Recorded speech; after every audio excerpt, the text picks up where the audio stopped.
Now, yesterday I talked to you about the fact that justification is a legal terminology. And as this legal terminology, what we need to understand a couple of things about God. Number one, we need to understand that God is the supreme judge. God is the absolute judge. I can't judge you. No one else can judge you. But God can judge you, and God is going to judge you. He's going to judge every single one of us. Now, if you're born again believer in Jesus Christ, that judgment has been covered already, and you've already been declared not guilty because you've placed your faith in Jesus Christ, the very one who went to the cross of Calvary to pay that price for you. But we also understand the fact that God is not only the supreme judge, but God is just. And so since God is just and we have sinned, then the question is, well, then how is it that God will then declare us not guilty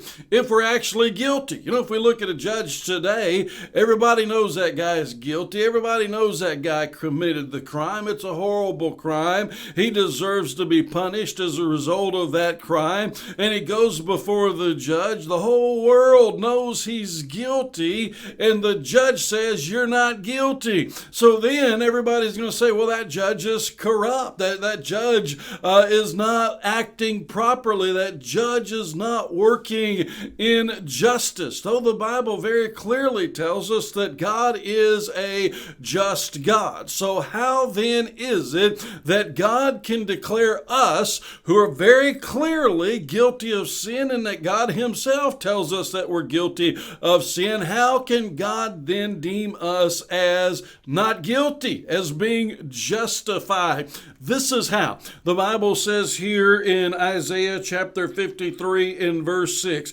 all of us like sheep have gone astray. Each of us have turned to his own way. So the Bible is telling us, hey, we have all blown it. We've all sinned against God. We've all turned against God. But then the Bible goes on to tell us, but the Lord has caused the iniquity of us all to fall on him. We've all sinned, but you see, God has placed our sin upon the person of Jesus Christ.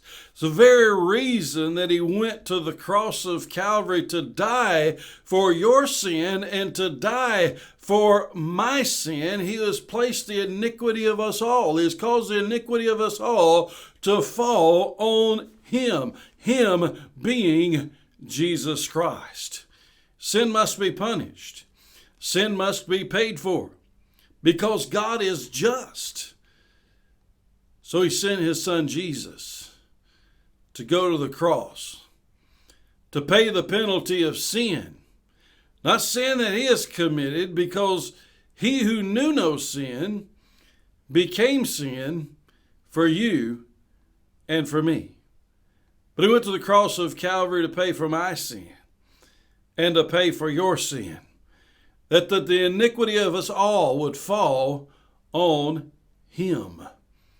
Therefore, when we place our faith and trust in Jesus Christ, our sin debt is paid for, paid in full on the cross of Calvary through the bloodshed of Jesus Christ.